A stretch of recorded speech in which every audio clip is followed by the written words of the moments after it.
All right, good morning, folks. Am I glad to see you all here? Like I heard like 8 a.m. on a Monday morning, and I was like, how many people are going to show up here?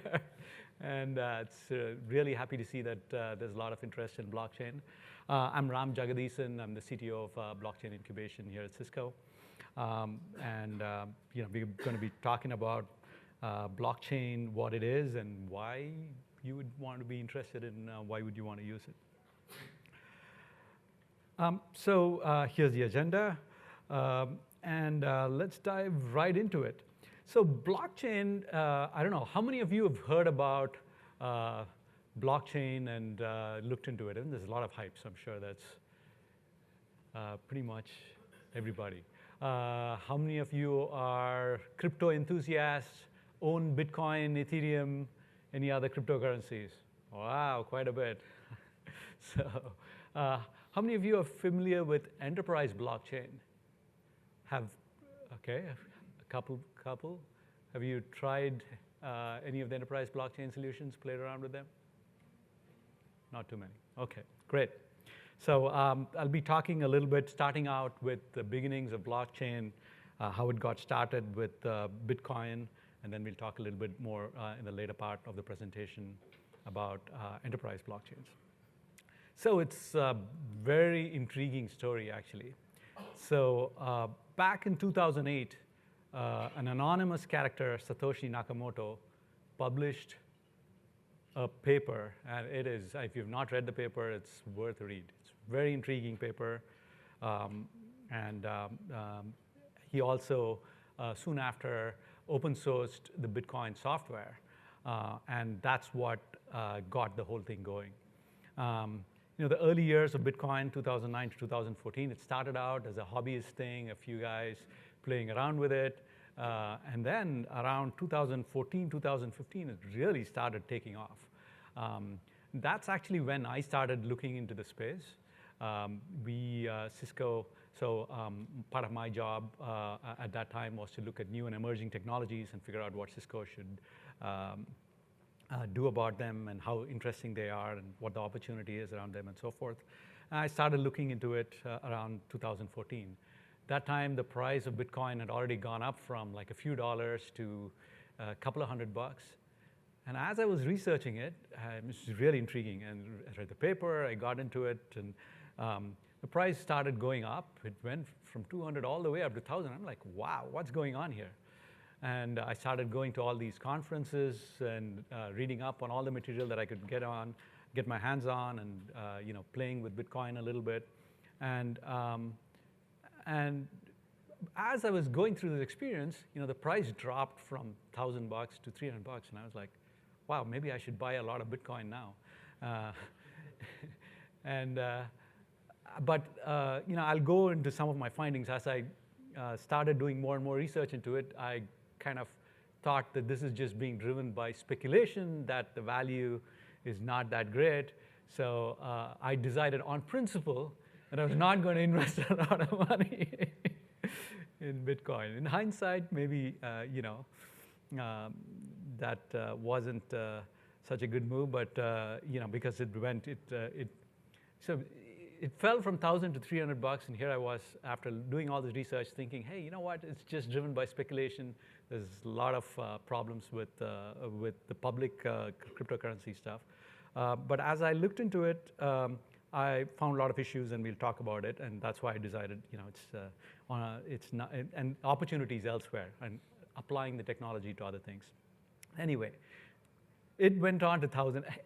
Reality is, had I bought at 3,000, I'd have probably sold it again at 1,000, given what I knew about it at that time.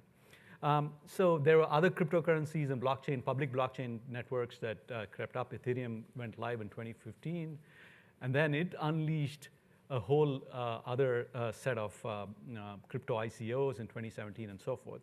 But very importantly, around 2016, that's when I kind of realized that the bigger potential of the space was in repurposing the underlying technology for a vast set of users, including enterprise users.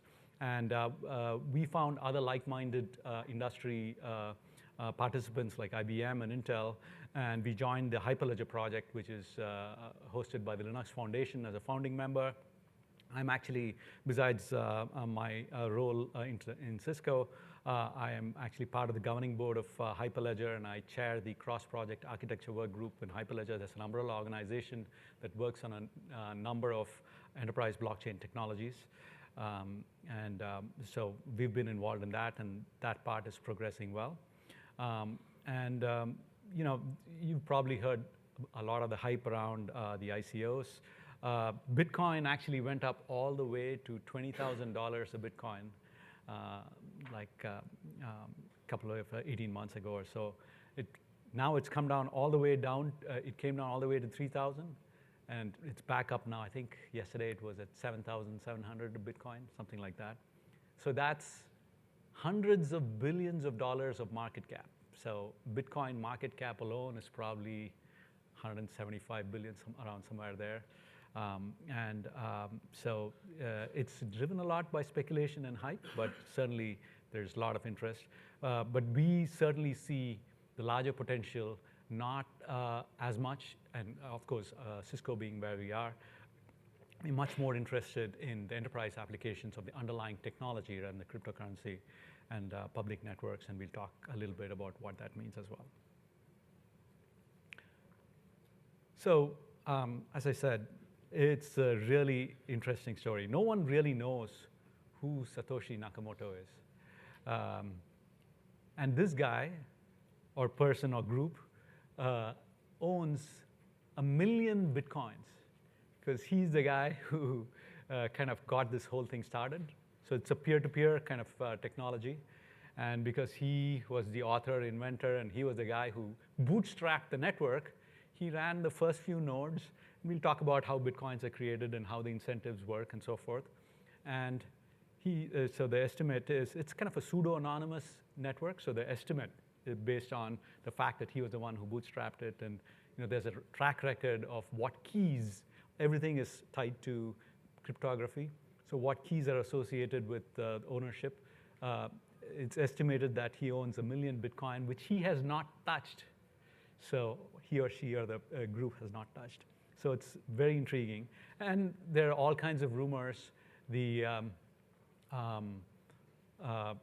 press found a poor guy in Southern California whose real name was Satoshi Nakamoto a few years ago. And they hounded him thinking he was the guy. Obviously, he's not.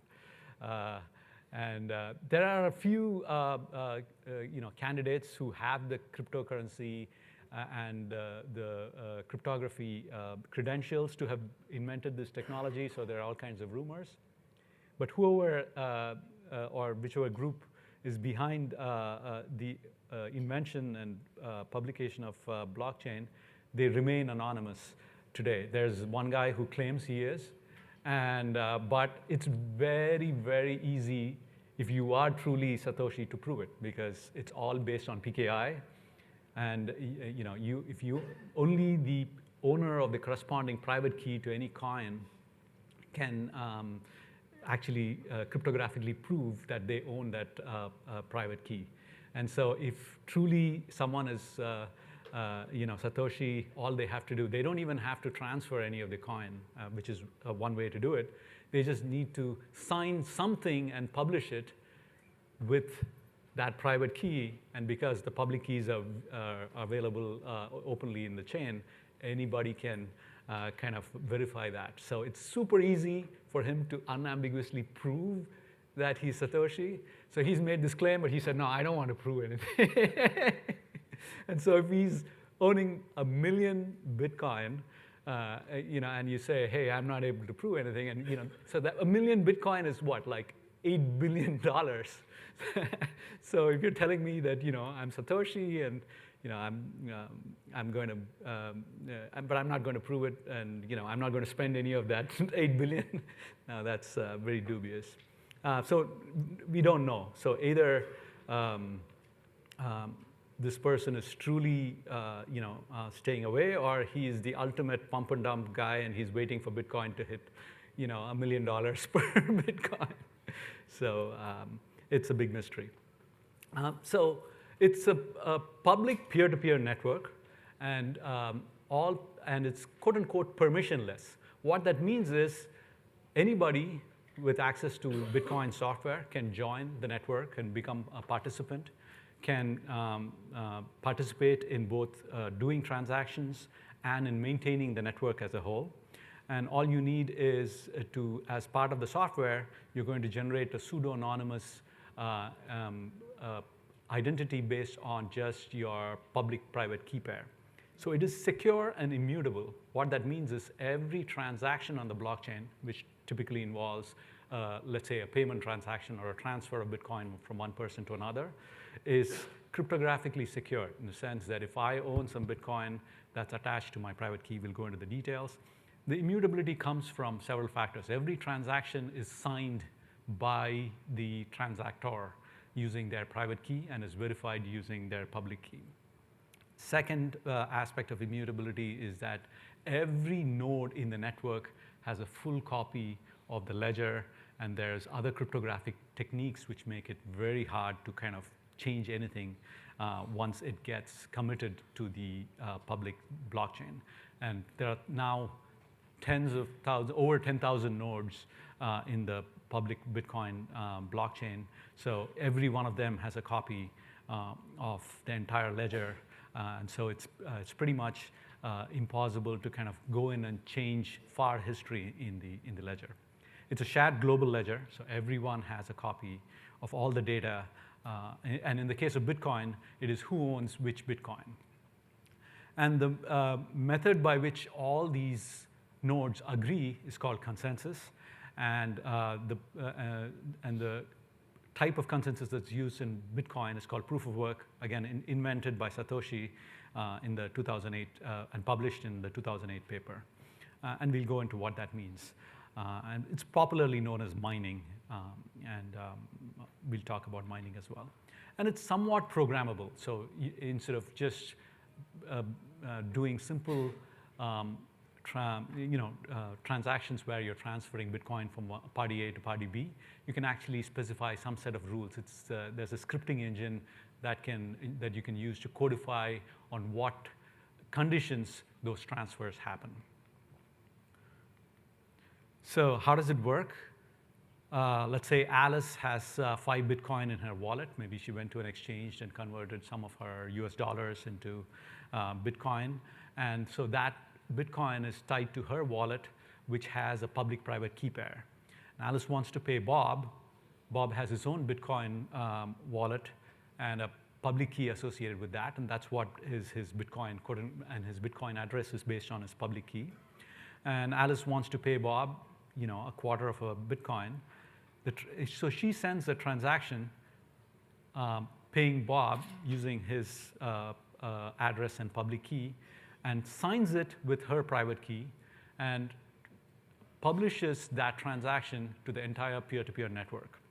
So that goes to all the nodes in the network through the consensus mechanism.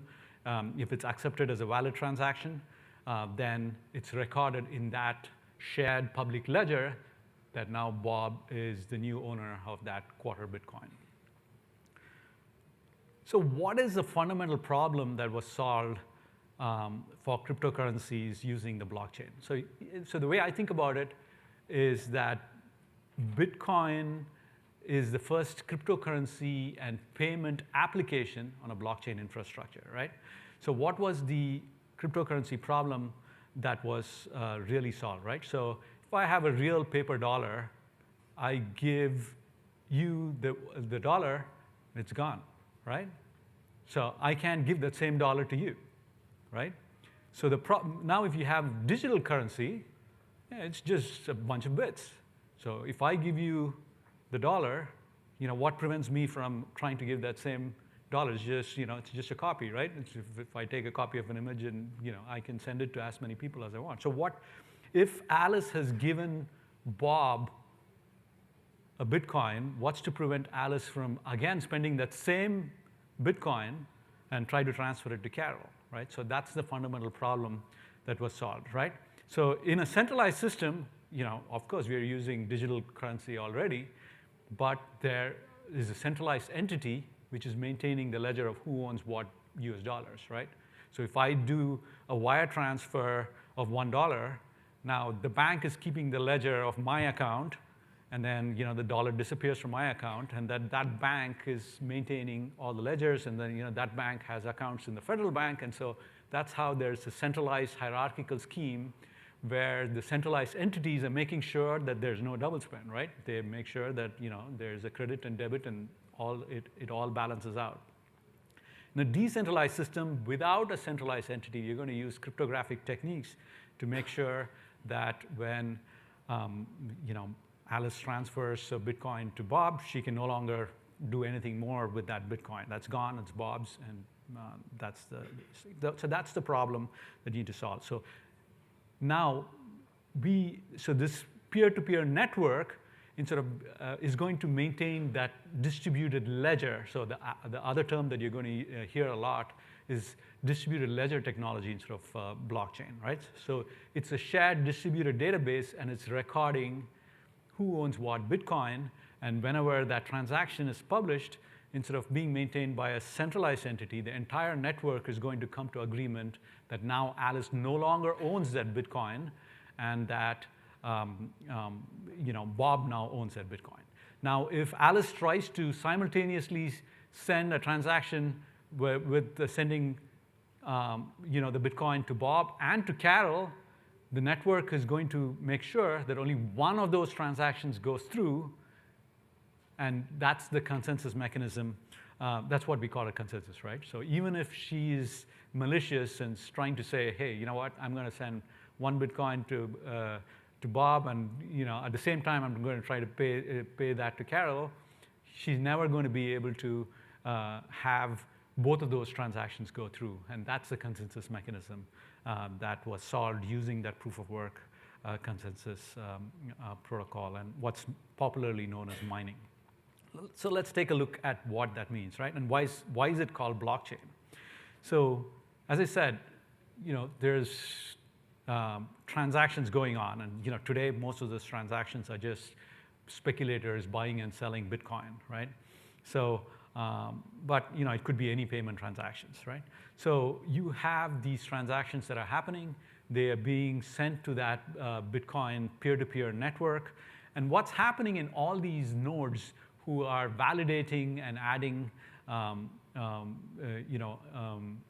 these transactions to the blockchain, the Bitcoin blockchain, they are aggregating all these transactions and building and constructing blocks, right? So roughly every 10 minutes, a new Bitcoin blockchain, Bitcoin block is added to the blockchain. So what happens is these nodes who are collecting these transactions, they use something called a Merkle tree. All that is a pairwise hashing scheme where you collect all the transactions that are used to construct the block. You do a pairwise hashing of them. So, and what you end up with is a root hash. So you take the hash of these two transactions. They become, so first you hash each transaction. Then you take the hash of these two transactions, and you construct this hash, and you end up ultimately with a transaction root, which has the signature of all the transactions in the block, right? So that's now a signature of everything of all the transactions that were collected in the last 10 minutes. And, sorry. Part of the block, so this is the block header. So this transaction root is capturing the information, is a signature of all the transactions that have happened. So first, I'll talk about, let's finish talking about the header itself, right? And the reason why it's called a blockchain is that it has the previous root hash of the previous block, right? So that's why it's a chain of blocks. And there's also a timestamp associated with it. And this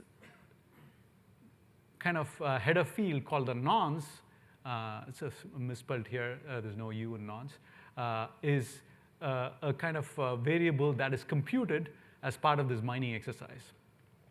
So when the transactions are sent, each node, before adding it to its quote-unquote mempool, which is where they collect the transaction, is actually validated. So each node is going to check, right? So Alice has signed this transaction with her private key.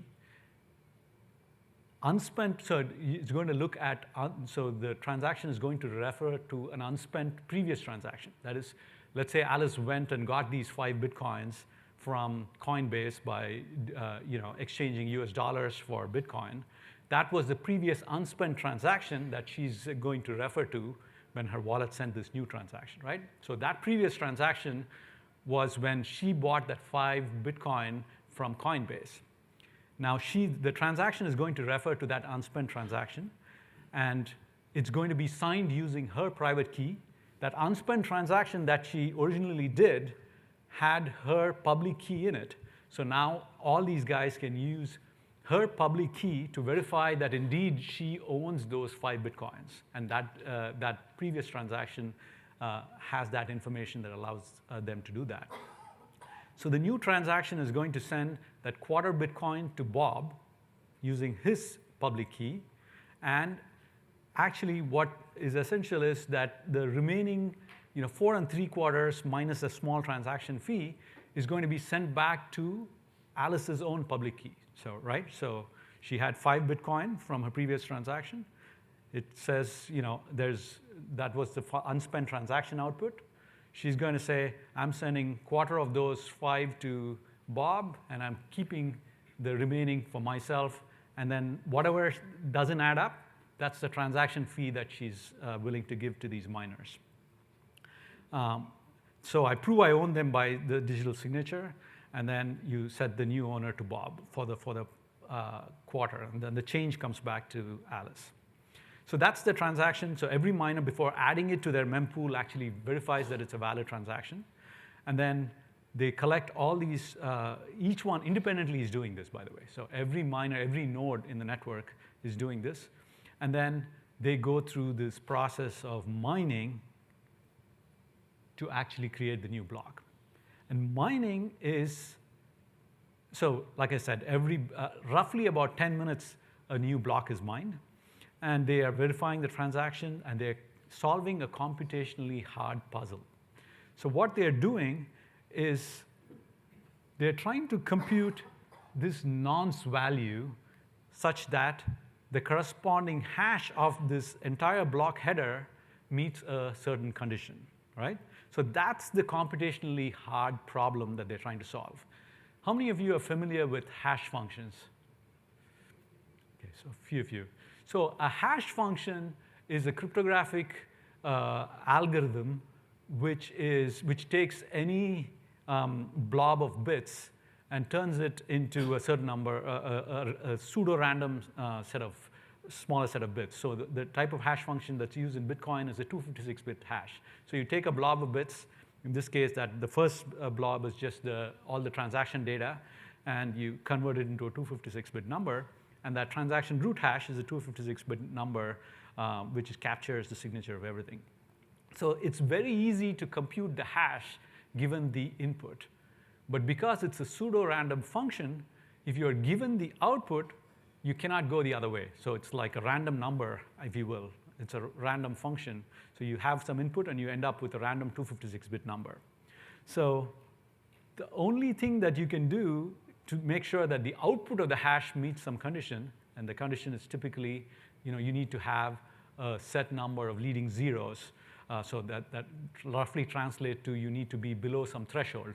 So what the miners are trying to do is try one nonce at a time till they find a hash value which has certain number of leading zeros. And because it's a random function, you just have to keep trying one nonce after another till you get lucky and you hit a nonce value that solves that puzzle. So that's what these guys are doing. And this is a picture of a mining data center, and it's a tremendous amount of compute and power that's being used up to do this. So this is called proof of work or mining. Any questions about this so far? Yeah. So you mentioned that hash was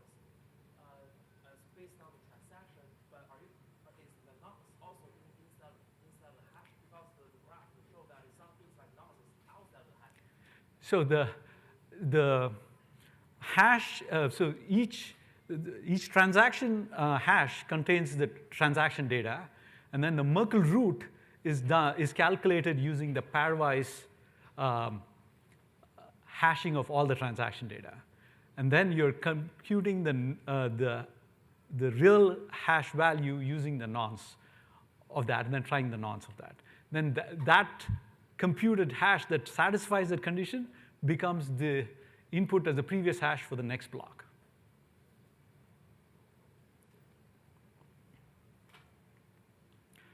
So that's Bitcoin proof of work mining for you, right? So blocks are published on average every 10 minutes. So miners verify every transaction, construct a block. It's a computationally hard puzzle. The block header needs to meet that threshold condition. And the most important criteria there is that periodically that hash difficulty is actually adjusted based on how much computational power is there in the network, right? So if the value of Bitcoin goes up, then more miners want to jump in because, I'll talk a little bit about the incentives involved. But if more compute is added to the network, then because it's a random process, it will the amount of time taken to solve that puzzle on average will start falling. And so in order to make sure that it takes roughly 10 minutes to kind of construct that block, that difficulty or threshold is adapted based on how long it takes on average to compute a block. Every 2 weeks or so, they adjust that difficulty so that roughly it remains at 10 minutes to solve that puzzle and create a block. So that's what makes this a zero-sum game and keeps the amount of compute that's being added. As the price of Bitcoin goes up, the amount of compute keeps going up, and the amount of power that's consumed keeps going up as well. Yeah. I just want to clarify a couple of key concepts. Yeah. Can you go back to the previous one? Yeah. Thank you. So is that the block header hash? Is that same thing as nonce, or that's different? So the nonce is the part that you're kind of iterating over so that the hash meets certain condition, right? That is, it has a certain number of leading zeros. Okay. So then this threshold is not unique. It says must be less than the threshold. So the threshold. The threshold is known by the entire network. Yeah, it's known, but then the block header hash is not unique because as long as That's right. that is good. That's right. But then you have so many people are doing it. It will be multiple. So we'll talk a little bit more about. It's not unique that at the end of the day there are going to be multiple. So. Block header hash at the end of the day. Right. So what happens is that the guy who, it's a good leader to how the rest of the thing works, right? So as soon as the first guy who solves this puzzle solves this, he's going to publish that to the entire network. Now the rest of the other nodes can very easily verify that he indeed solved it, right? All they need to do is to compute using, now the nonce is there. So he's published the network. They can compute the hash. If it's below less than the threshold, they all see that he's solved the puzzle. And then they have been collecting the transactions that have been coming in for the previous 10 minutes. They're going to add his block header as the previous hash, and they start working on the next one, right? So even let's say coming through the second, but even have a smaller number than the previous one, that doesn't count anymore. No, that doesn't count. But that leads to another problem called forking, which we will talk about as well, right? So that does happen all the time, and that leads to some problems, and we'll talk about that as well. But there's no, you just have to solve that threshold. It doesn't matter how low you are or how high it is, right? You're the first guy, yeah. So that's what matters. What's the fundamental significance of 10 minutes? That's just an arbitrary choice that they made based on how this proof of work scheme is. Ethereum, for instance, has seconds instead of 10 minutes, but they use a slightly different proof of work scheme than Bitcoin. And obviously, it has implications because now you have thousands of nodes. They all have to agree, so there's a probability of more forking if there's propagation delay. So will that scale down as Yeah. Should it? So there's trade-offs, right? So there's propagation delay and stability of the network on one side. The second is how many transactions per second you're going to do, right? You have a block size which is kind of fixed. And if you're waiting 10 minutes, then that works out to like 7 transactions on average or something for the Bitcoin blockchain, right? So that's the kind of trade-off for different guys. But it was an arbitrary choice that Satoshi picked when he published this, and some other cryptocurrencies have picked other block durations. But I think I think his point was, his question was, as more people try to solve that problem, the time that it takes to solve it should go down.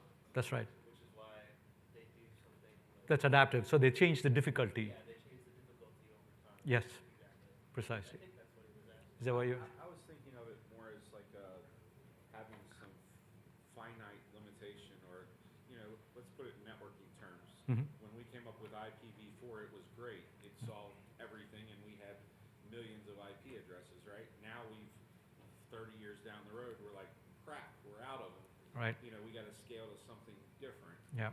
So my thought is theoretically, maybe today Bitcoin's still, in the grand scheme of things, relatively small, Mhm. even though it's grown exponentially.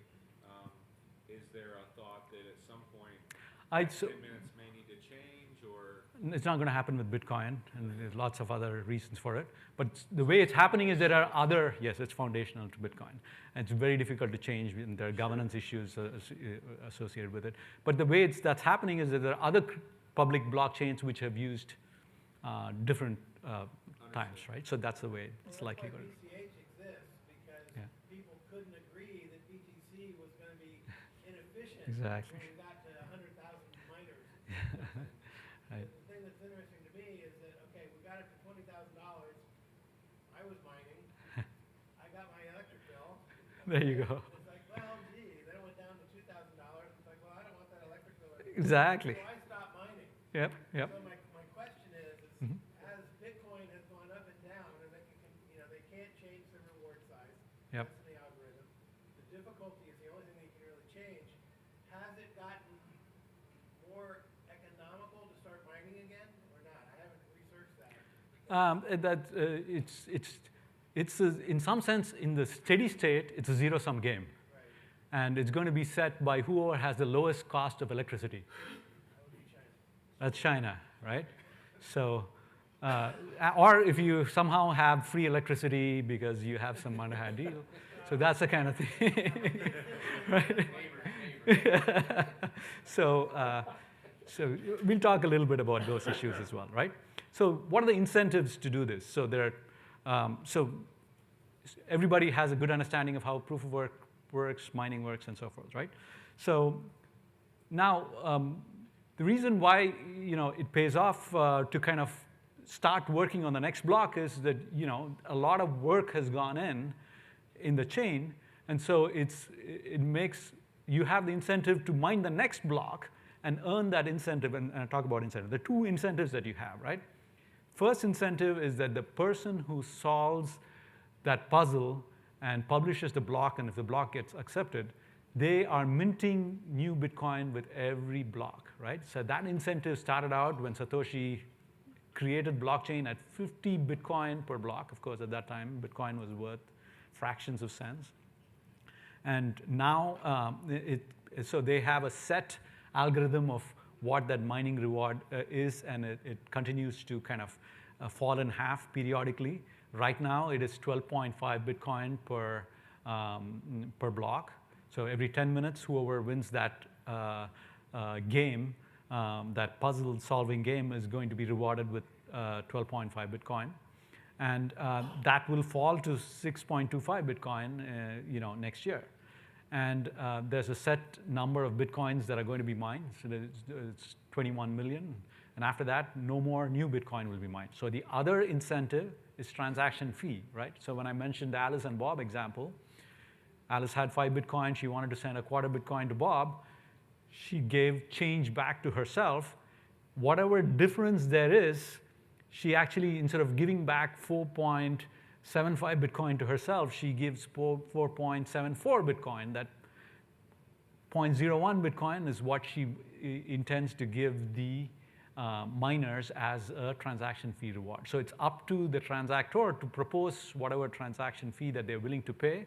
It's up to the miners whether that's an acceptable Bitcoin transaction fee, and they, based on that fee, might decide whether to include that or not. So the expectation is that as the mining reward falls, that it will be made up over time through transaction fees, right? And the market will, and so if you set a too low transaction fee for your transaction, miners are not going to include it. And so you got to, the market will determine what that transaction fee is. So you're going to get, and most of, the incentive today is still coming from that mining reward. So that's probably what you were experiencing there, right? So because you have to spend a lot of compute to kind of solve this puzzle, and as the amount of compute grows, and as you had the right intuition, right? Someone else on the other side of the globe might have solved it roughly at the same time as you, and we come to this problem of forking. I'm going to talk about it sometime, maybe. Okay, I'll just talk through it now, and then we'll talk. So you have the potential of forks happening, right? Someone else, somewhere else could have solved it at roughly the same time, and it takes, it's a global network. So you end up with forks with two people who could have solved the puzzle at roughly the same time. But even when forks happen, because there's an incentive now to go and jump to the longer fork, because that's the one which has the higher probability of being the main chain, and that you might be in an orphan chain, and then your newly minted Bitcoin is worth nothing, all right? So that's the reason why all the miners have an incentive to jump to the longer chain with more work behind it. And so the longest chain typically wins. So the whole concept of this was going to be highly distributed. So no one controls a lot of the mining power. And that because the chain with the most work, typically everybody jumps onto that. The incentives are set up so that even untrusting entities are going to be, because of the nature of the distributed system, are going to be incentivized to actually maintain this whole network without any centralized entities. Yeah. If most of the reward incentive comes from the coin-based transaction, why don't they mine empty blocks? I assume that's faster than trying to assemble the transaction. Yeah, I mean, that would be the kind of trivial way to do it, but it's not going to be accepted by the network as a whole, right? So if you guess the nonce, and you don't get obviously the transaction fees, but I always wonder why they allow mining empty blocks. It seems like that would be faster, and you can just collect all the. It's not really faster in the sense, because you need to have anyway wait for the previous block to kind of complete before you add that, right? So you're just collecting transactions and verifying transactions. The amount of compute to do all that initial work to compute the root hash is like tiny compared to the amount of work that you need to do to actually mine and solve that computationally hard puzzle, right? So it's a small amount of work, and you get the transaction fee for it. The other reason is that the rest of the network actually has to accept your block, right? So if you are viewed as a bad actor, then they might just say, hey, I'm going to wait for somebody else who has all these transactions and are maintaining the network, even if you were the first, right? So And how many transactions can fit in a block? Probably varies, I imagine, by the complexity of the transaction. that's complexity of the transaction. So the Bitcoin block size is like a billion. It's like 1 megabyte. So then it roughly so you can say if it's 500 bytes transaction, then it's 1 megabyte by 500, so you can do the math, right? So it roughly falls into 7 transactions per second is the transaction rate of the Bitcoin blockchain. So what has happened is, when it was published, it was thought that mining would be highly distributed. There's going to be tens of thousands of nodes, and all of them are going to kind of control a small portion of the entire network's hash power. But over time, it became kind of hierarchical. And, and the reason was that we started moving towards mining pools, right? So because you're now investing, so you're a miner, so you're investing in some mining rig, and you incurred some capital expense of acquiring that rig, and you're incurring some OpEx because of the electricity bills that you have to pay. And when the network size grows, your chances of actually winning the block are infinitesimally small if you don't kind of pool resources and take a slice of the pool resources. So the incentives were set up to actually go join a mining pool, right? So that was the way the mining pool started happening. So the way it works is the mining pools keep track of how much compute each one of the miners contributed. And even if one member of the mining pool is the one who solves it and gets the reward, they divvy it up among all the pool members in direct proportion to how much compute they contributed, whether they are the winner or not, right? And that's how pooling got started. But the other kind of important driving force between this is that this kind of hash-based proof-of-work scheme is embarrassingly parallel, right? You can think of it as you're essentially doing a brute force attack on a hash, right? A hash is a really good hash, like the SHA-256 hash that's going. It's essentially a random function. You're just trying one nonce at a time till you find the right answer. You're trying to go the wrong way on a hash. And that's embarrassingly parallel, because you could be doing, you can divvy up the nonce space, and you could be doing as many hashes in parallel, you can be trying as many nonces in parallel as is possible that you can design your ASICs around, right? So it went very quickly from mining being done completely in software to kind of optimization and assembly to using GPUs to FPGAs. Now we are probably in like 8th or 9th generation ASICs and very purpose-built hardware, which is just optimized for doing all hashing in parallel as much and as fast as possible. And the OpEx is really driven by the amount of power that's being consumed by these rigs, right? And the difficulty adaptation makes this kind of a very hard problem, because when the price of the cryptocurrency shoots up, now there's profit to be made. More miners jump into the game. Now the difficulty goes up to adjust for that. Now you have to spend even more on electricity, and and you have more capex based on that, and so forth. So it's kind of a zero-sum game, and depending on the price of Bitcoin, the hash rate keeps going up, right? So this is the graph, and it slightly lags the price of Bitcoin, the way it acts up. We are now, the estimate for the capacity of the Bitcoin blockchain network is 55 exahashes a second. That's 10 power 18 hashes a second, right? It's a very hard number to actually kind of put your mine around, right? And so you can see that it peaked soon after Bitcoin price hit like $20,000. And when the interesting fact is, see what happens, just like you, right? So it was profitable for you to kind of jump in and mine when it was high. Well, the high was December of 17, right? Right. So there's a lag. There's a lag because it's just like everything else, right? It's cyclical. When the price goes up, more people jump in expecting to kind of that, and then the network catches up.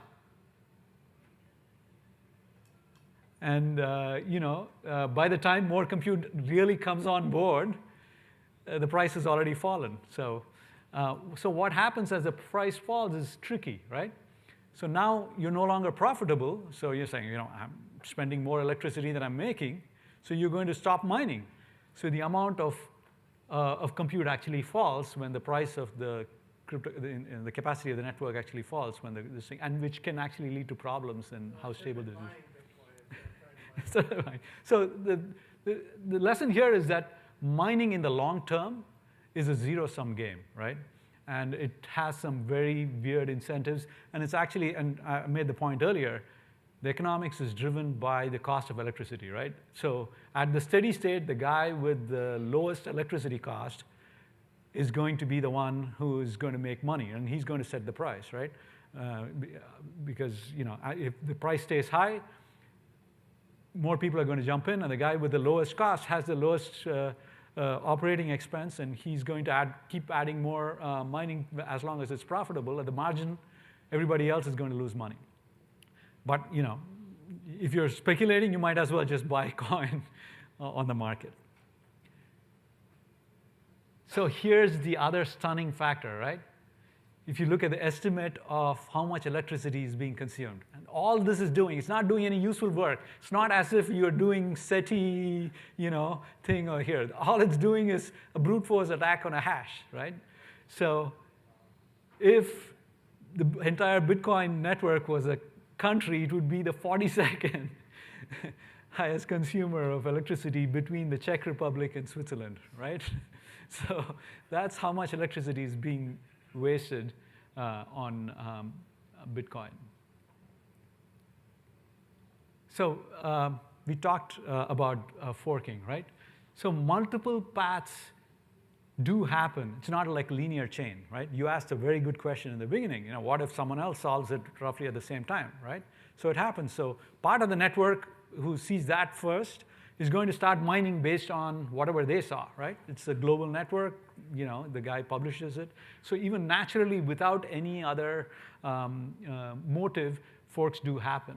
But because the chain with the longer chain with more work behind it is the one that miners will move to because they want to be on the winning chain, right? Because the other chain is just going to die out, and if they mine on the short chain, it's very hard for them to catch up. This has implications on transaction finality, right? So you don't know if you are in the main fork or you're going to end up in an orphan fork. So if you have a transaction, just because it was included in what you think is a winning block, you're not sure. It's probabilistic, right? Maybe there's another fork out there that you haven't seen yet, and that's the one which is going to be the main fork. So if you have a high-value transaction, typically they wait for 6 blocks durations where, if they've seen 6 blocks, they're saying, what's the likelihood that there's another chain that we haven't seen yet? So you're going to wait an hour for your transaction to kind of look settled before you do that. So in a typical, centralized database, it's immediate, right? You send a transaction, the database does its commit thing, and then you're done. So here, transactions are not final. It's probabilistic finality, which has its own issues. And then there are things like selfish mining. So remember, this is completely a free-for-all, right? It's a peer-to-peer network. Anybody can join. Rational miners are going to do whatever they can to maximize their profit. So there's this scheme called selfish mining where you solve a block, you don't publish it right away, because you have a head start, you start mining the next block based on the rest of the transactions, and you delay the publishing of the block because now you always have a little bit of a head start for the longer chain, right?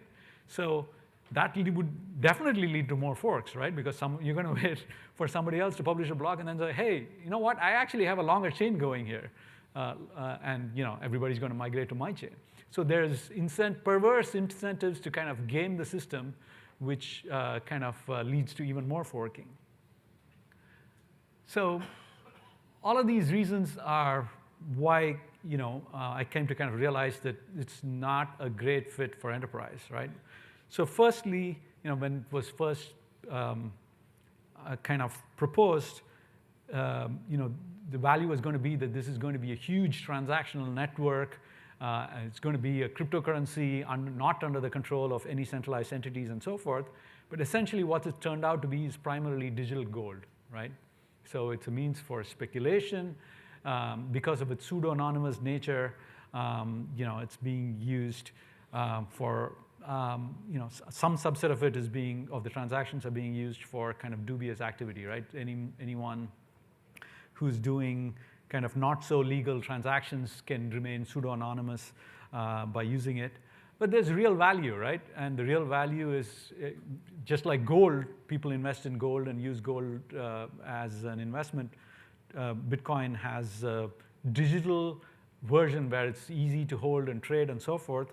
But it has some benefits of increased liquidity compared to gold. Of course, gold can be traded digitally as well. And some folks are having blockchain gold as an example.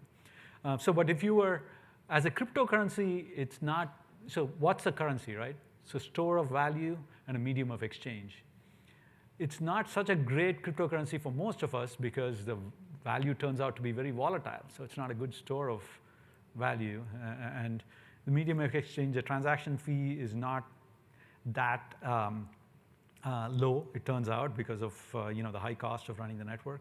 As well as you have these problems with probabilistic finality. If you want to use it for a payment, if you've got to wait an hour for a high-value payment, that's not such a great situation. Scalability is a problem. It's a low transaction fee and so forth. And governance is an issue, right? It's a complete peer-to-peer network with no central governance associated with it. Anybody can join or leave the network at any time. And they had a problem where they wanted to change the block size, and everybody couldn't agree, right? There's one big camp, which is the folks who control the open source software, the maintainers of the open source software. And the second part is the miners who are actually investing and actually doing the mining. And there's no governance because it's supposed to be this fully distributed system. So in fact, they did what was called a hard fork that you were referring to earlier, right? There's Bitcoin and Bitcoin Cash because they couldn't agree on one scheme. And so they actually did a hard fork where there's two parallel forks that continue on to this day with two different cryptocurrencies. So if you owned Bitcoin in the original chain, after the hard fork, you own BTC and you own BCH, right? And each one of them continues to have some value. So there's a whole set of risks around governance. There's regulatory risk, right? So countries continue to kind of impose restrictions. So one of the main things, of course, very early on that they did to kind of try to curb the illegal activity was to say that exchanges, when they're converting between fiat currency like US dollars to Bitcoin, need to follow anti-money laundering and know your customer kind of requirements because those guys otherwise would be able to freely move money. But there are ways that those are still being worked around in other parts of the world and using kind of schemes like ransomware and so forth, where they can continue to kind of exchange in a way. So I don't know if you're familiar with ransomware. So there's all these cybersecurity issues where someone hijacks your data, encrypts it, and says, you got to pay me Bitcoin, otherwise your data is gone, right? So now that person, that enterprise, is going to go into a regular Coinbase exchange, buy Bitcoin, and then pay the ransom, right? And because it's pseudo-anonymous, you don't know who it's going to. So now that's ways that folks who want to kind of have Bitcoin legally can kind of work around the kind of know your customer anti-money laundering regulations. And all data is public. It's pseudo-anonymous, but it's all public. And it's maintained primarily by anonymous miners, most of whom are in China or Russia, wherever there's lowest cost electricity, right? So are you going to run an enterprise application based on this kind of infrastructure? The last point is that as originally conceived, it was going to be the cryptographic techniques that were going to ensure that no one can actually take control of this network, right? So if any one entity controls more than 50% of the mining power, they could actually go in and muck with the chain because they have enough hash power to kind of now control the longest chain. And if you look at the top 5 mining pools, they already control more than 50% of the hash power. And most of them happen to be in China. So, and using things like selfish mining, that threshold is no longer even at 50%. So those were the issues kind of with, so those Bitcoin, blockchain, and so forth. I'm going to continue on now to generalize blockchain and talk about blockchain other than Bitcoin. Before I move on, any questions? Yeah.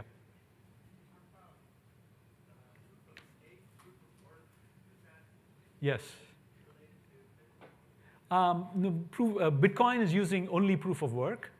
Ethereum is using a slightly different version of proof of work, which is not, which is instead of being kind of this hashing compute limited, it's kind of limited by the memory I/O, and so those tend to be kind of that's still proof of work so far. They have plans to move to a scheme called proof of stake, which is, and I'll talk a little bit more about proof of stake in a few slides. It's an alternate scheme based on how much crypto each party already holds that they're putting together as a deposit. And they have, the folks who have more currency have a larger stake, and so will have a larger say in what's the right block and what incentive they get and so forth. So that's proof of stake for you. And so in the proof of work version that Ethereum uses today, it's more GPU intensive, if you will. And that's one of the reasons that NVIDIA and other GPU vendors stock went up, because those guys, instead of purpose-built ASICs, they were buying boatloads of GPUs in their version of proof of work. So yeah. So no, not really. We're not into this cryptocurrencies at all. We're more interested in the Ethereum blockchain. So this was just education for you guys. And yes. As a miner, when I get the incentive in terms of the Bitcoin, Uh-huh. does that qualify as a transaction? Yes, so actually that Coinbase transaction is the first transaction in that block, right? The only difference is it did not have to refer to any previous unspent transactions. That's the only transaction that does not need that. So the transfer will be in my wallet as a miner, or what private key will assign that transaction? So because you are the miner who solves it, you're going to be using that that public key associated with you to kind of tie that to your ownership, right? Yep. You mentioned that every 10 minutes there's a block, right? But then you say that forking. I'm still confused that if that's already hard set to be every 10 minutes, then there's a block. So the difficulty that is set so that on average, because it's a probabilistic thing, right? You might get lucky and solve it in the first hash that you try. But the difficulty is set that on average, it's going to take 10 minutes to solve the block, right? Basically, a block is all the transactions. So you decided that I have 1,000 transactions now. I'm going to just start calculating. Yeah. And everybody will just follow you and start using that 1,000 transactions. So imagine I'm a miner, right? I'm trying to solve, let's say you're a miner, you solved a block, you published that, and I just got it, right? Till then, I was trying to solve my own block with whatever transactions I had previously, right? So now, as soon as I saw I've been trying to mine my own block, right? Meantime, I've been getting new transactions all the time. So let's say it took you 10 minutes to solve it, and I hadn't solved it till then, right? So I'm going to now accept your block. I'm going to look at what I was trying to mine with the transactions that were there. All the transactions that you added in your block, I'm going to remove them. I already have some transactions in one block I was trying to mine that didn't make it into your block. I'm going to take those. I'm going to take all the transactions that I got in the previous 10 minutes that were not in the block that I was trying. I'm going to add all that, and I'm going to start off now trying to mine a new block, right? So now everybody's doing this. So if you and him both solved it at two different parts of the globe at roughly the same time, I'm going to pick the one that I saw first as my previous block and start mining, right? Somebody else who's closer to him might start with his block. So then you get to a fork.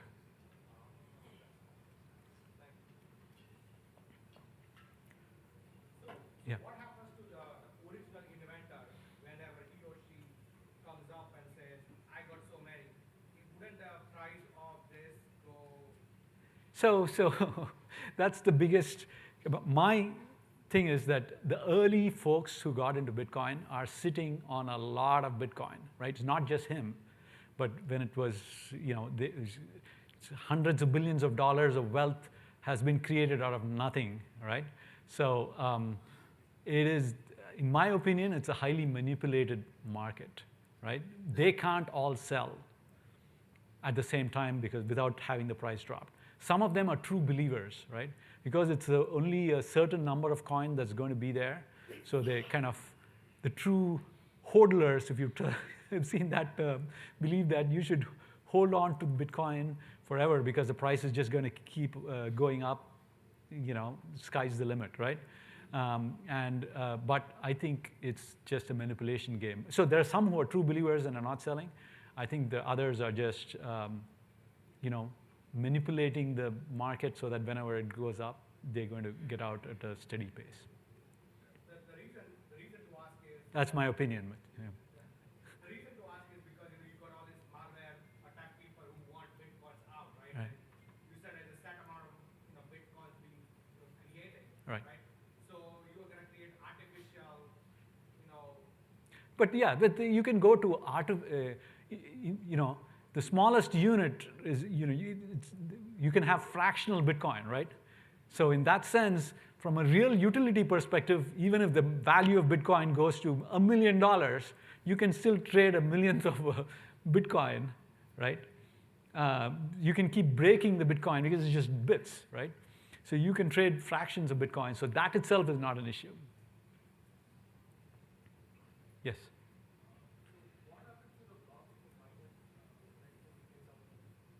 Sorry, I can't hear you. Can you speak up? What happens to the blocks mined by a miner if the miner goes out? So the miner goes out, what happens to those blocks?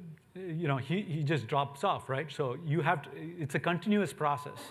So every 10 minutes, roughly on average, you're trying to play this game, and if you play the game, you have a chance to win and get the mining reward, right? Or if you participate in a pool who wins, then you get the mining reward, right? So, it's pay to play. So if you continue mining, you have a chance of winning. You can join and leave whenever you want.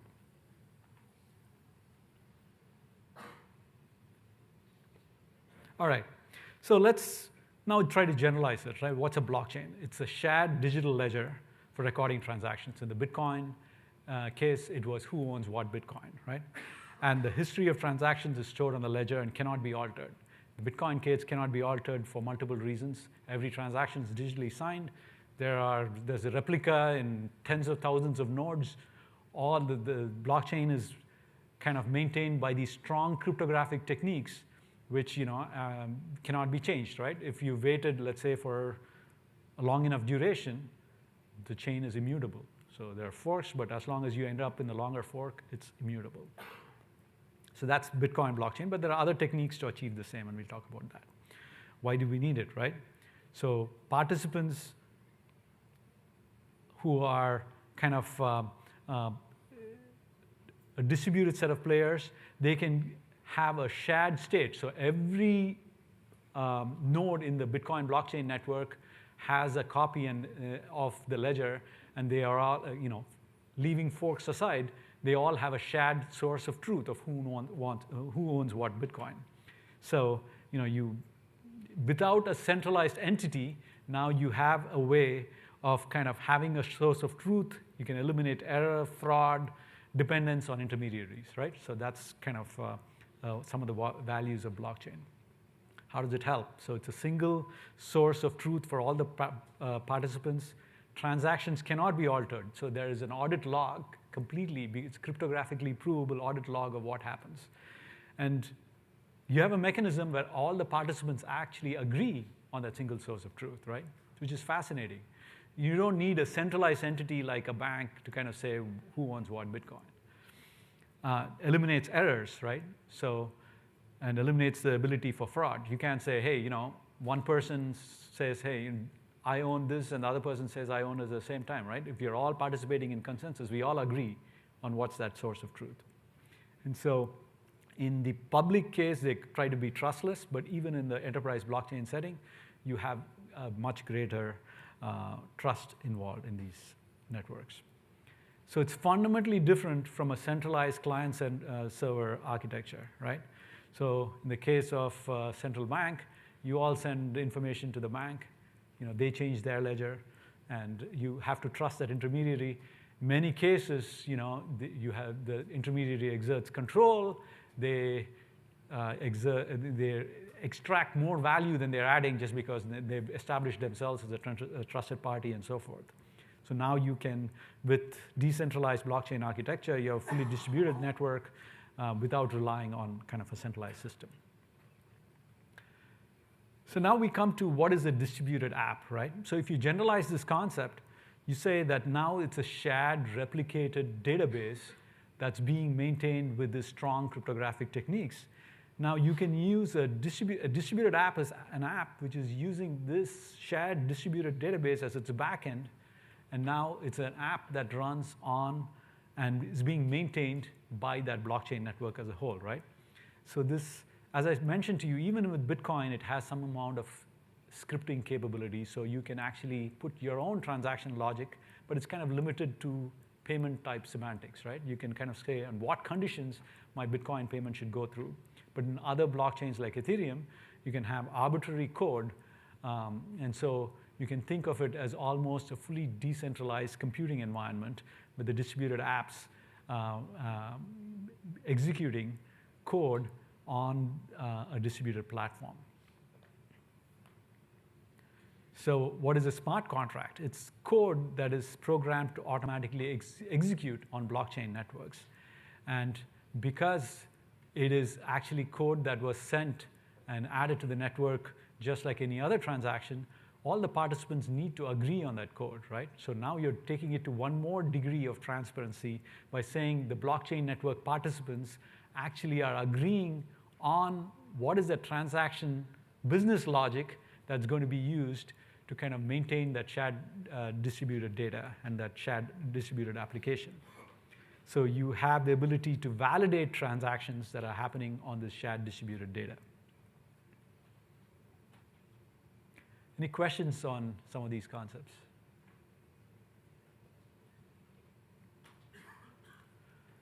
So here we are talking about how to generalize consensus. So what is consensus? You have a distributed peer-to-peer network. Now all the parties are going to agree on the correctness and order of transactions that are being stored on the ledger, right?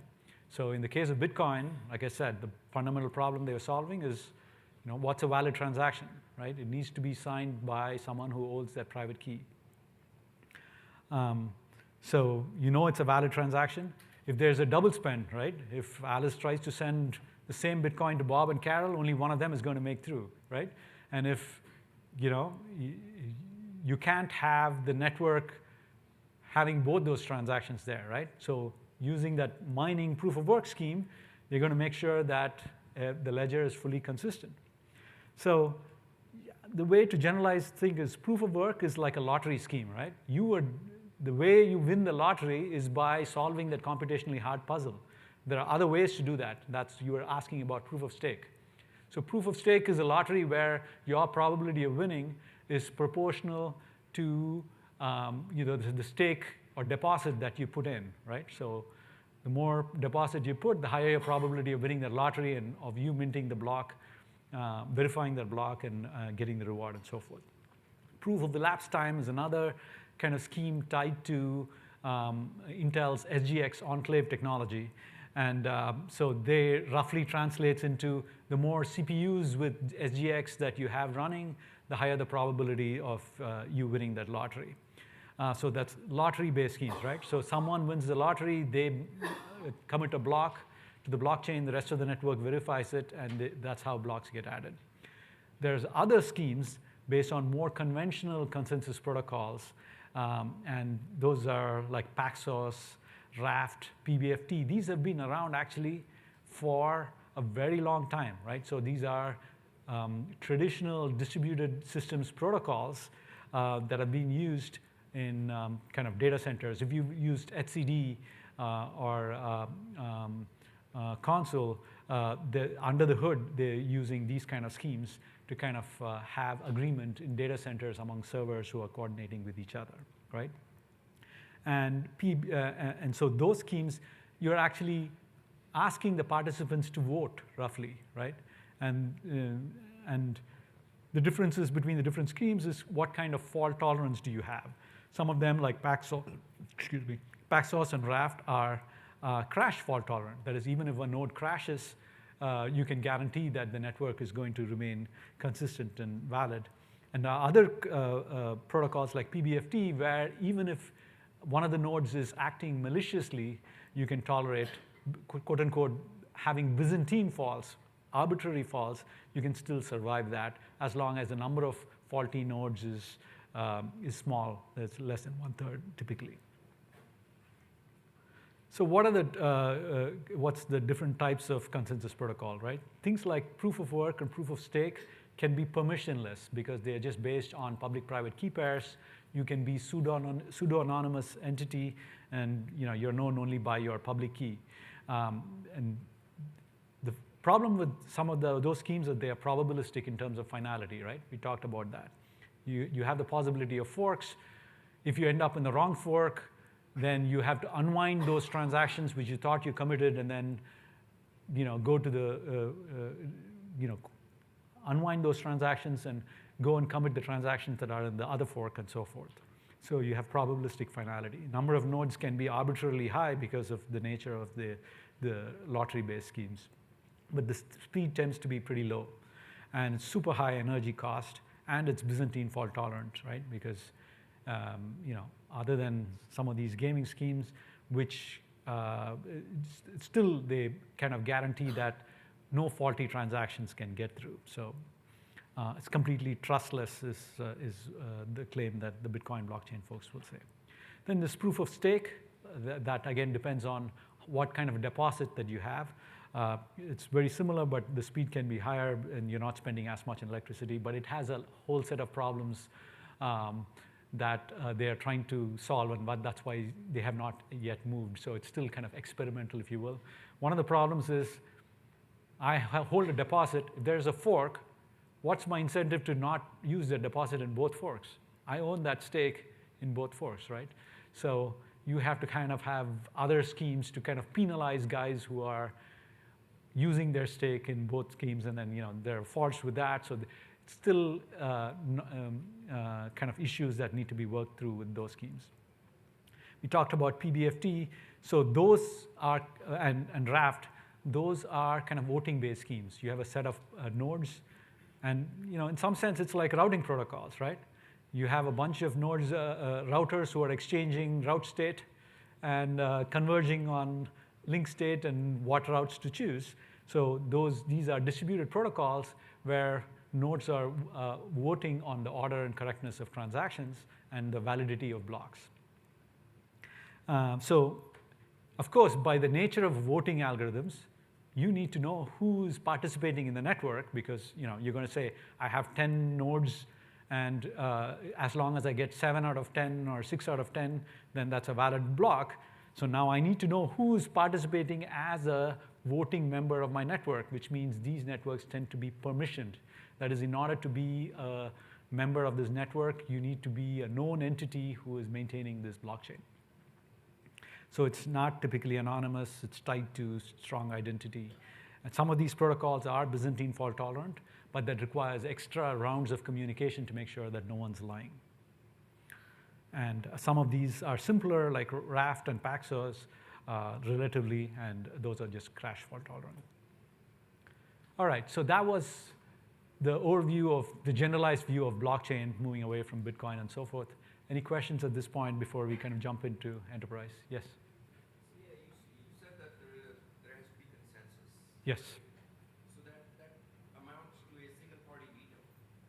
Not a single party, right? So even if you have these voting protocols, the group is going to agree on what is the threshold of votes that leads to that, right? It can be a simple majority, in which case, so as let's say I'm having a consortium blockchain of 10 participants. As a consortium, I might agree to say that if it's greater than half participants voting for a block, then that's good enough, right? Or I can say 2/3, right? Which means 7 of the parties need to agree. So I can set consensus policies, and in order to modify those consensus policies, you have to do a transaction that has to kind of follow the previously established consensus protocols and so forth. So it's kind of a self-governing mechanism in that kind of enterprise blockchain case. And we'll go into that when we talk to enterprise blockchains. Any other questions?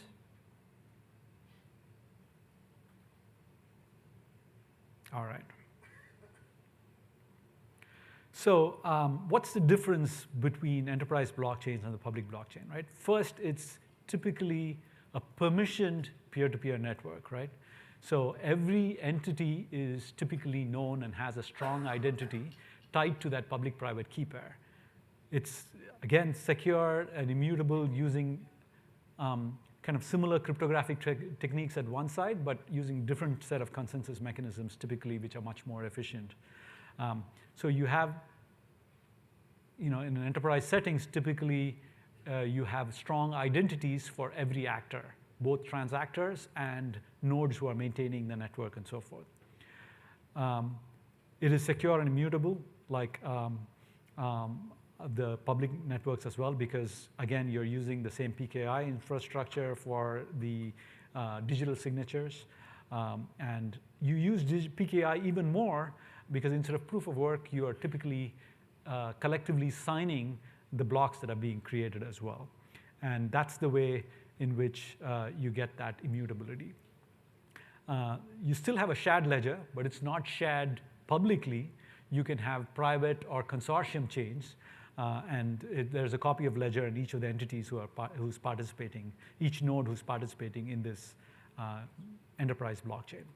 And you can use much more efficient protocols for consensus. You can use Paxos, Raft, PBFT-like protocols. And there's a lot of experimentation going on with more scalable protocols, right? Just like in the early days of routing, we had several different routing protocols. There's a lot of work going on now for more efficient consensus protocols with different properties associated with them and so forth. And last but not least, you can have arbitrary business logic for your transaction, right? So think now that this is a shared replicated database among a set of participating entities, and that transaction logic can be arbitrary. So you can use it for everything. And I'd invite you guys to go and check out some of the demos we have in World of Solutions. We're using it for IoT applications, for network applications like audit and compliance of configuration changes and management, for proving the authenticity and having trusted infrastructure of products, and having a fully established zero trust kind of environment where you know that you really can trust the infrastructure that you're using. So many different applications with very different business logic for these kind of different enterprise applications. So the way I think about blockchain is that it's a new, exciting, emerging space at the intersection of three mature technologies, right? So one of them is distributed systems, and in the networking world, we in some sense, as an industry, have been building highly scalable distributed systems with the internet infrastructure, super high availability, and that's one of the key components of cryptography, with these distributed consensus protocols and so forth with blockchain. The other second aspect is cryptography, security, identity, all the PKI techniques and other cryptographic techniques that are used is this, right? That's coming together. And the third are technologies like database and cloud. In essence, this is a shared replicated database. And so you can think of blockchain as a very interesting emerging technology at the convergence of these three, right? And in the networking industry, we excel at distributed systems and cryptography. Aspects of database and cloud are kind of somewhat new to us, but it's an emerging opportunity for our industry as a whole, and that's why we're quite excited about it. And that's why Cisco is quite excited about the potential of this technology. So what's the value proposition in the enterprise settings, right?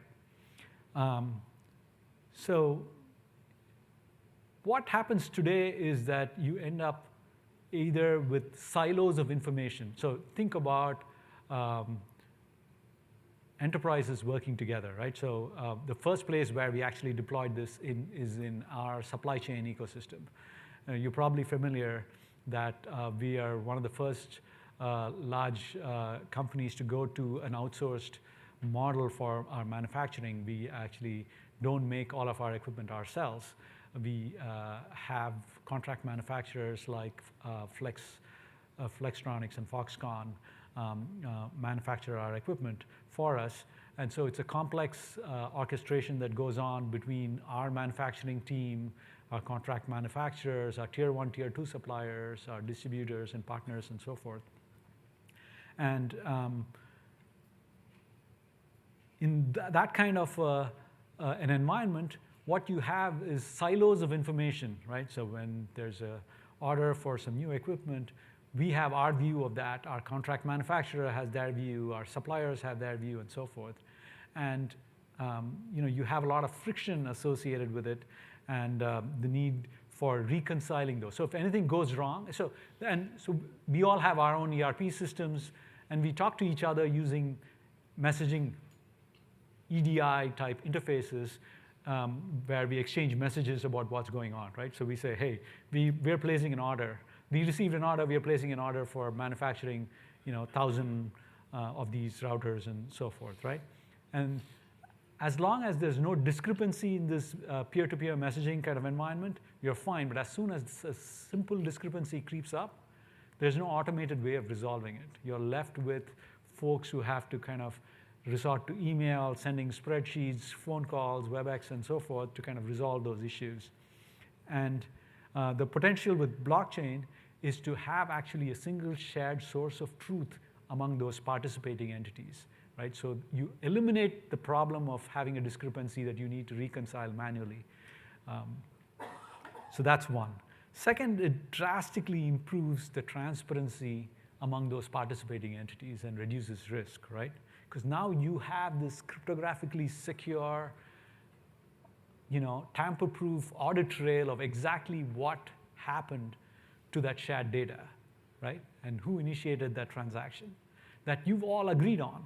And that transaction business logic, which is the third point, has also been agreed to, right? So you have this immutable way in which, and the immense amount of transparency that can be achieved and risk mitigation based on that. And the third point is now, with these smart contracts, you have the ability to actually automate shared business processes, right? So you can encode what a transaction should look like. So let's say in the supply chain kind of case, you can say, what are those data elements for an order? Or, how do I track the provenance of a part that was made as it goes through that supply chain? All those updates of state and what constitutes a valid transaction, you actually agreed on, and that's how that smart contract went onto the network, right?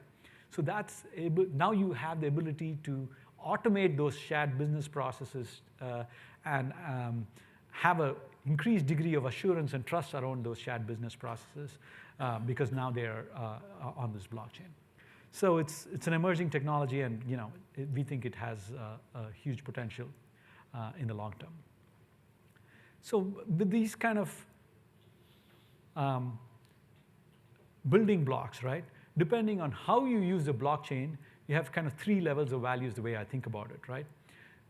The simple way of using blockchain is to say, I'm going to actually keep the transaction data off, and I'm going to use the blockchain just to share the hash of that transaction data. And that gives you integrity of the data.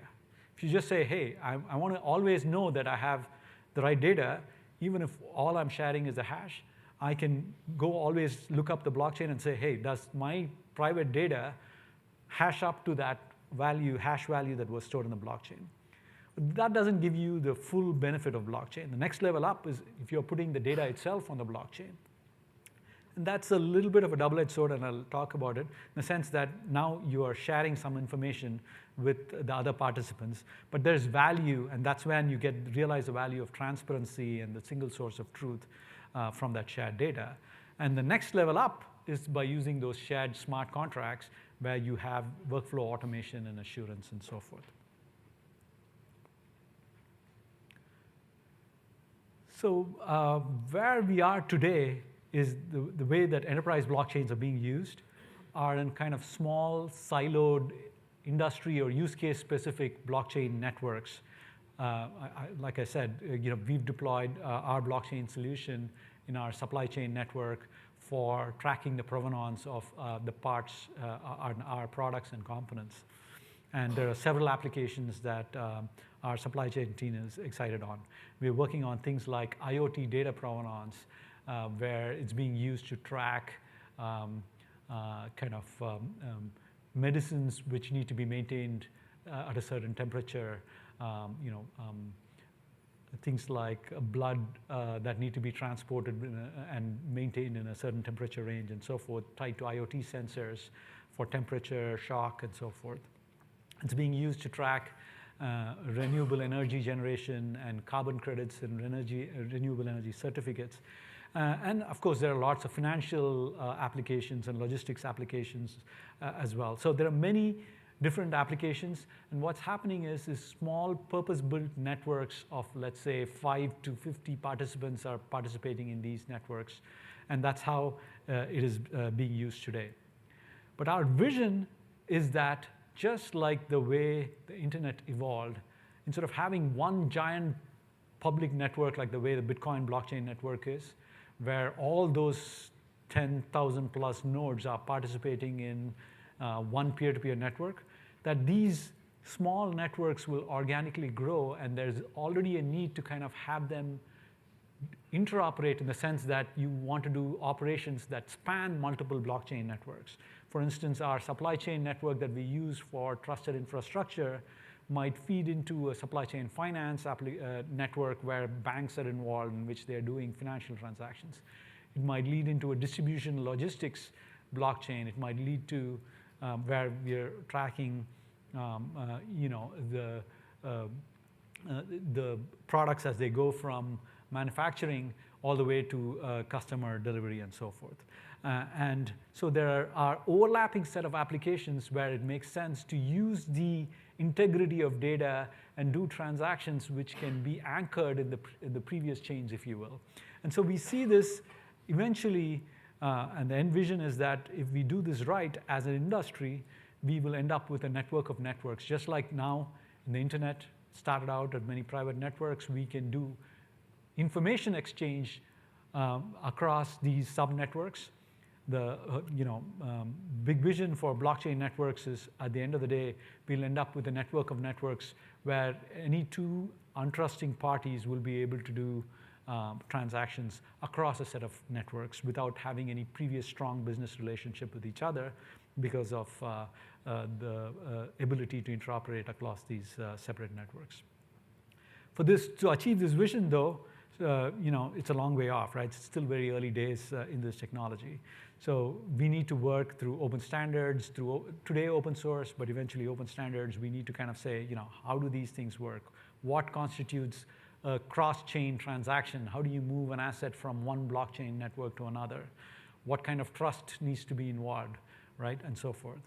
So we need to work with the rest of the industry towards those open standards, so that just like we have a multi-provider, standards-based, multi-vendor environment, that we have global infrastructure for blockchain networks, if you will. So the takeaway here is that we think these are new types of networks. They're not just transport networks, but transactional networks, and there's a lot of synergies with the way that our industry has been looking at building networks, and this is just a new layer, if you will. So why do enterprises care about blockchain technology, right? So if you think about how the world is moving, right? We're becoming much more, just like Cisco did in the early days, where previously it used to be vertical organizations where everything from manufacturing to services was being done in one organization. We are becoming increasingly flat, global kind of business network and economy, where it's no longer vertical, but it's a network of enterprises who are working together, right? Supply chain is a good one, but it's actually across the board. We are relying a lot on third parties and outsourcing a lot, and so we need to coordinate all of those, right? So global supply chain, our Cisco supply chain organization is ranked number 3 in the world, and they coordinate tens of thousands of partners for tier 1, tier 2 suppliers, contract manufacturers, logistics partners, and so forth, in order to make our business work. And these partners are doing business critical things for us, right? So and this is just continuing and proliferating in the global economy. every enterprise is actually working with a whole different set of partners for core business functions. New business models are emerging, right? Just look at how Amazon Marketplace has changed the way business is being done today. So the amount of coordination that has to happen across when new business models change and how products are being brought to market and services are being brought to market is changing. It requires a lot of coordination across multiple players. At the same time, there's technology is complex. It has many moving parts. There's increased risk, cybersecurity risk, other risks that's going on. And so there's a lot of added value in having the degree of transparency, trust that kind of the security, cryptography, and immutable nature that blockchain has can bring to bear in helping with some of these issues. So how does blockchain help in this setting? You're adding a lot of transparency and trust through this shared source of truth among players in a complex environment. So you can reduce complexity quite a bit by having shared data and shared business logic when you're coordinating across different entities. And the security aspects and the cryptography gives you lots of benefits in terms of the added security in these shared business processes. So with blockchain, among a set of coordinating parties, you have a single source of truth. You have the ability to kind of scale this in a way that's not possible with kind of the public blockchains. And you have, with the same kind of cryptographic backings, a tamper-proof and trustworthy source of truth that can be shared among partially trusting business partners, if you will. And you have the ability to automate business processes at scale. Any questions?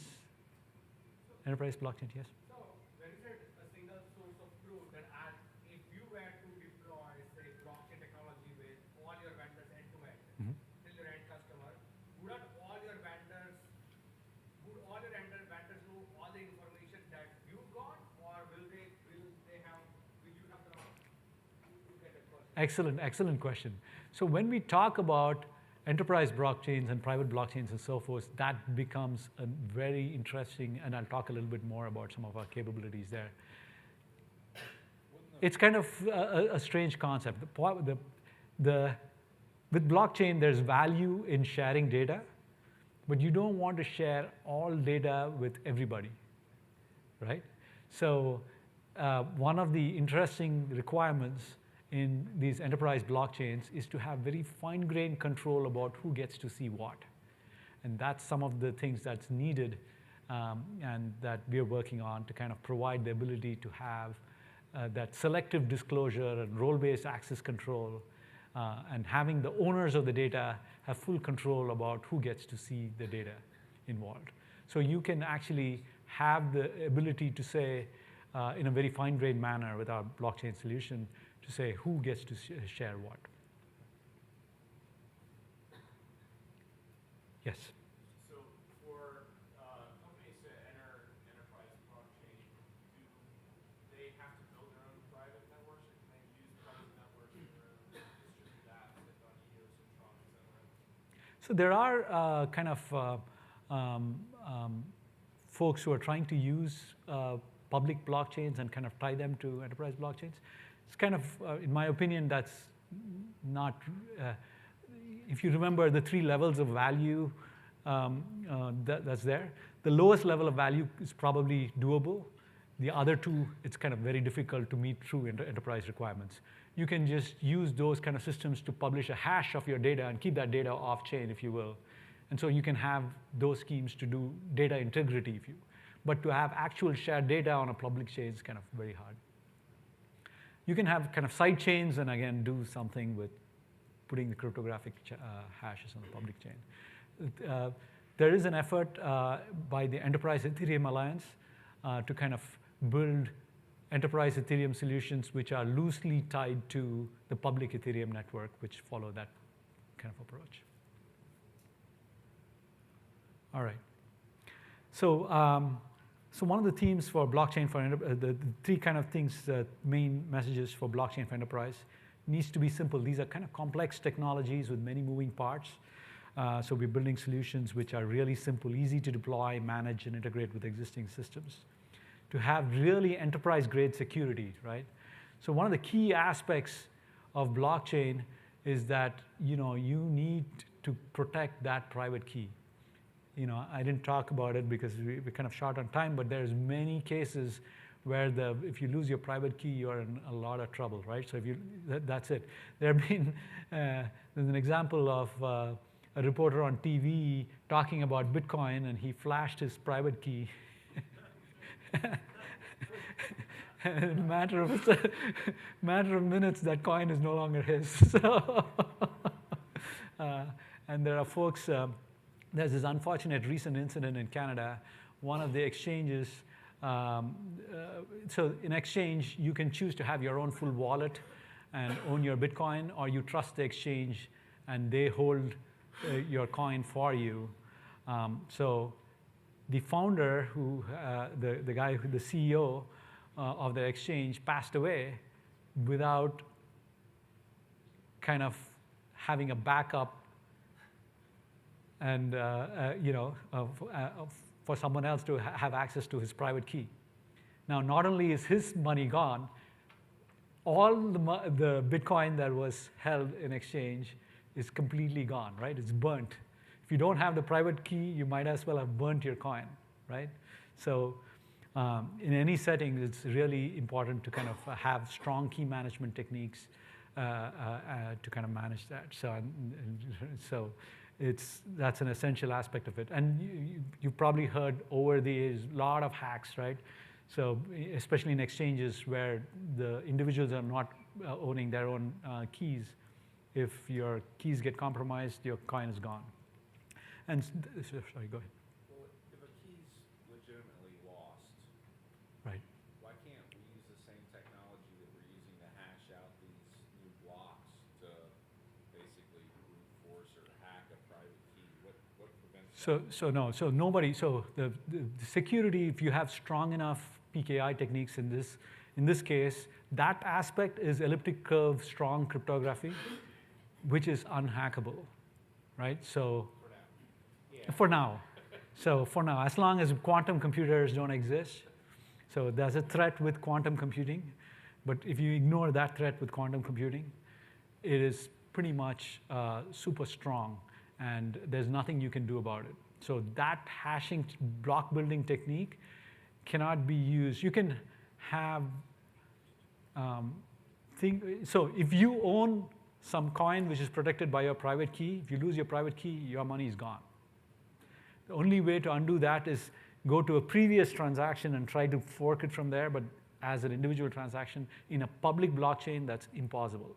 In a private blockchain, you can have, because now you have a business relationship with other entities involved, there's always, because it's going down to a business relationship and contractual relationship, so you can build in mechanisms where you can say, as a consortium, we agree if this transaction key is lost, if 70, we'll reset in this way. So you have other business rules that are possible, but anybody can spoof you if you lose your private key, right? So in that sense, it's become super important to have that level of security and key management, depending on the application, of course, and the threat model that's involved. Yes. So, a lot of the fiat currencies are backed by something. Like, is blockchain backed by anything, or Bitcoin? Well, it's backed by the trust and faith and hopes of.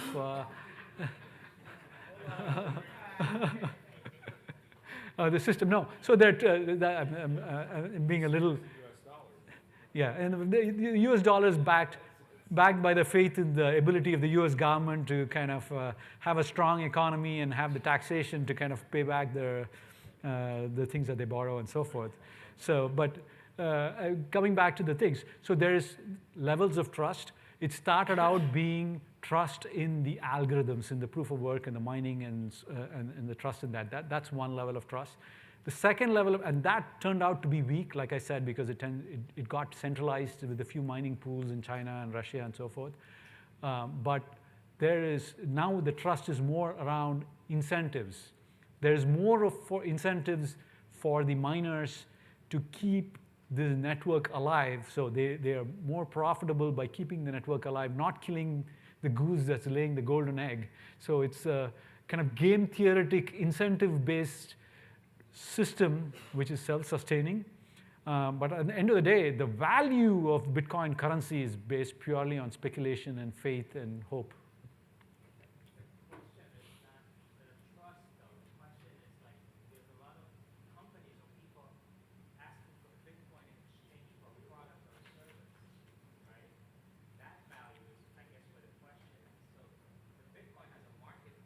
Yeah. But if I have a phone, I want to sell it, and I say, give me one Bitcoin, and then tomorrow the price of Bitcoin drops. Does the value of the phone? What is the value backed by? Well, no, it's you know, the value of Bitcoin is set by the market, by supply and demand for that. So if you want to value that phone, let's say the Bitcoin is, that's why Bitcoin is not a good cryptocurrency per se. It's not a great currency per se. That's the question. Is really today not a good currency for products? Because it's too volatile. Right, that's the question. Right, it's too volatile. So it's not a great currency. So people who are using it for transactional purposes would immediately convert it to a fiat currency. Right. So, and the last, you know, with enterprises and blockchains, you have a high degree of scalability there. So I'm going to speed up a little bit. This is the kind of stack, typical stack for the blockchain network. So at the bottom, you have infrastructure.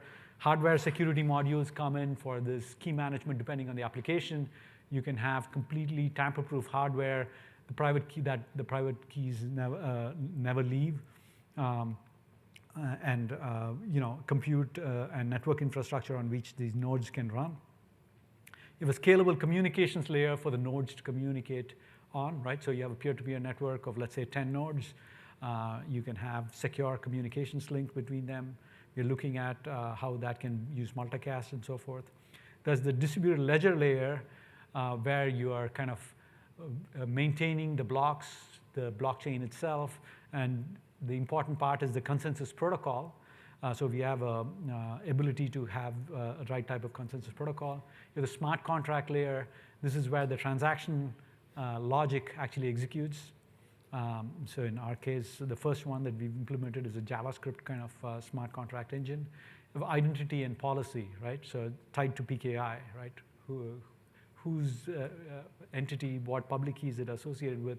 What are the policies? What are the consensus policies? You know, who gets included in the network? How do you add a new smart contract? All of those are governed by policy. Orchestration to orchestrate this whole system.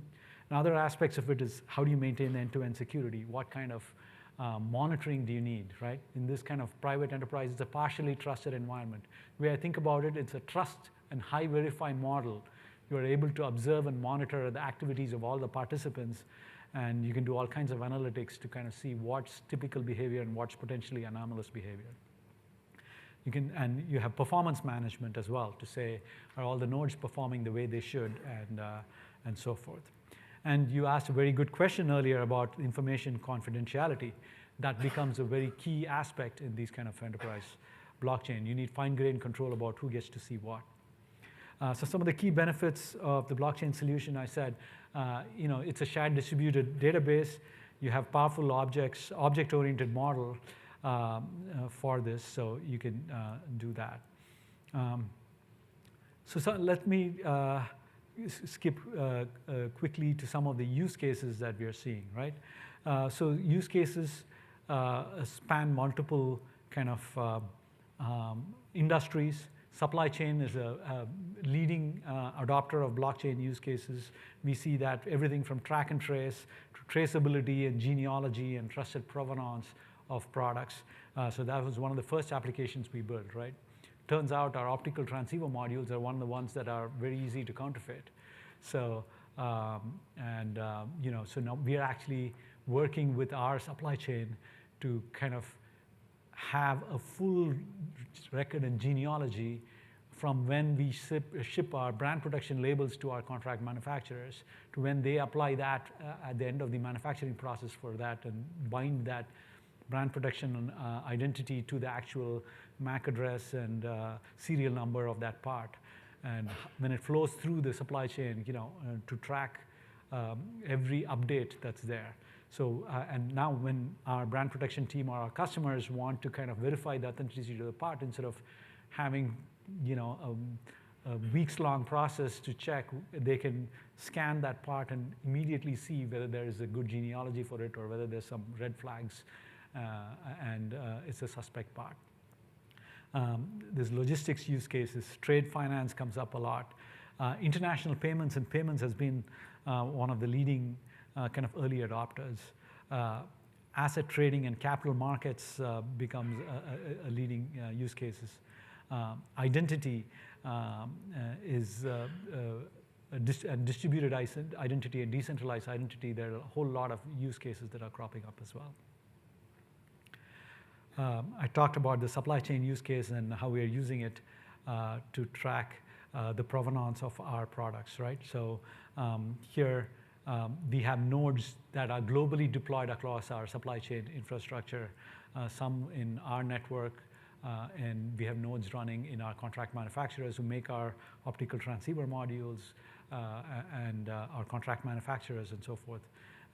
And we can track the changes of custody across these chains and digitally verify and cryptographically verify the authenticity of that product and its genealogy. IoT use cases, right? So not only can we kind of have data, so we have the provenance of the data from the way the IoT device was manufactured that can feed into the authenticity of the product, but then going on to, let's say, a sensor and how that can be used to track the validity and provenance of data that's being generated by that sensor, right? So let's say there's a medicine that has to be maintained and transported and stored within a range of temperatures. Now you have the immutable record of that chain with both the location and temperature that it went through, so that if by chance that medicine was not maintained in the required temperature, you can immediately have an alert. And now you can verify whether it was maintained at that required temperature. And if it was not maintained, then you know exactly when and how that was done and how that needs to be remediated, right? So there are other IoT use cases. I would encourage you to come stop by our booth to see the use of it in the utility industry, where you have the ability to track the generation of renewable energy. So we have edge gateways that are talking to sensors, measuring the generation of electricity from wind farms and solar panels. And so those generators have, because they have a strong audit trail of how that was generated, they can issue renewable energy certificates. And those are now tradable assets based on that IoT data, which has that audit trail. And now those assets can be traded and then eventually retired for carbon offsets, right? So if I have a solar farm in the California desert, I can issue renewable energy certificates and have an airline purchase it and retire it to offset their carbon usage.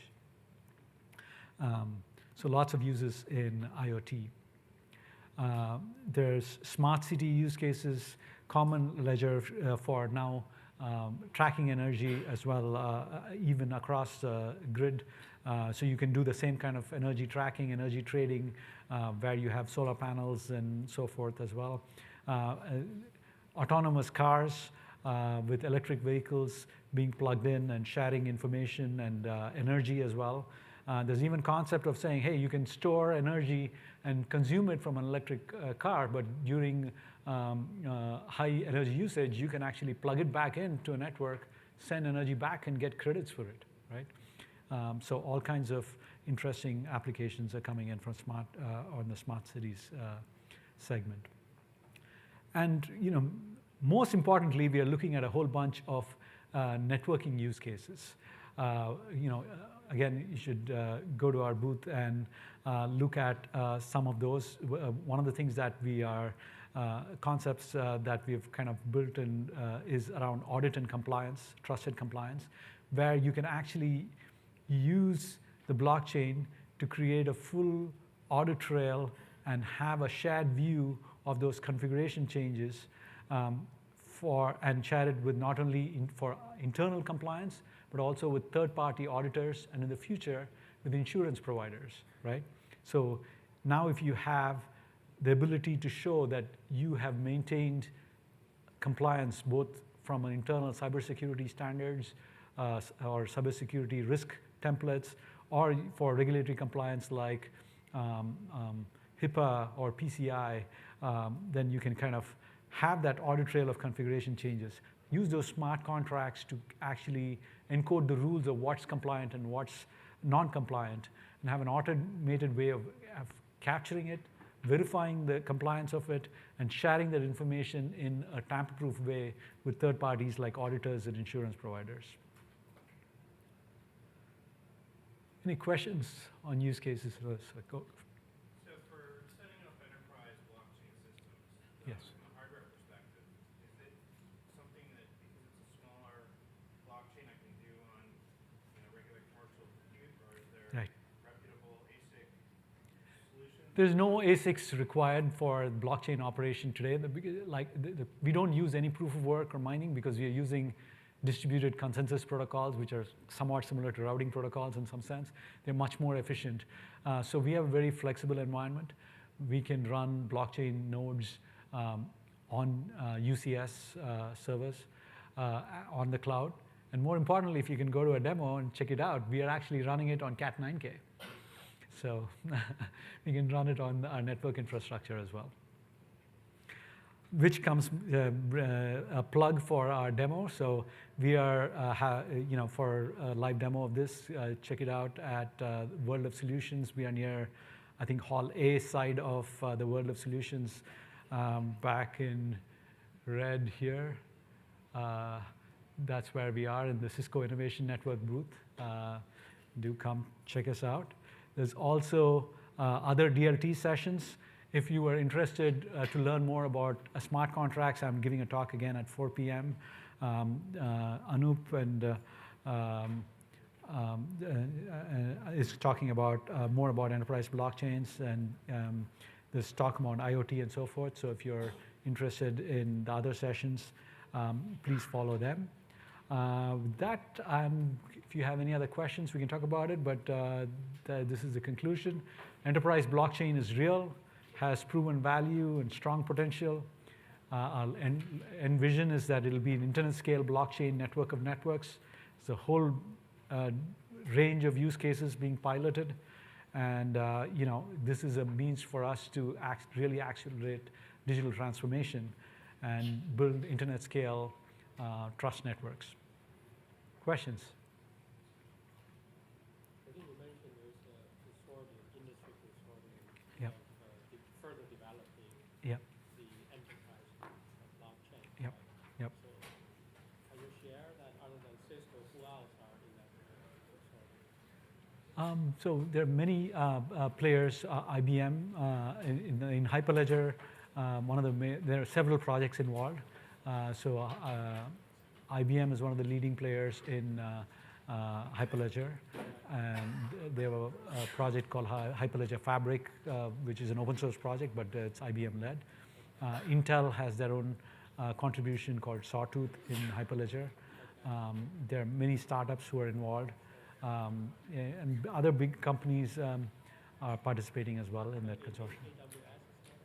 AWS is not a member of Hyperledger, but they have their own offerings, which are based on Hyperledger projects and other projects as well. So I guess the goal is that work for Anchor is going to become open standard. That is the end vision, right? It's been early days, so a lot of action has been happening in open source. But once the architecture falls into place, I think we should drive together with the rest of the players in the industry.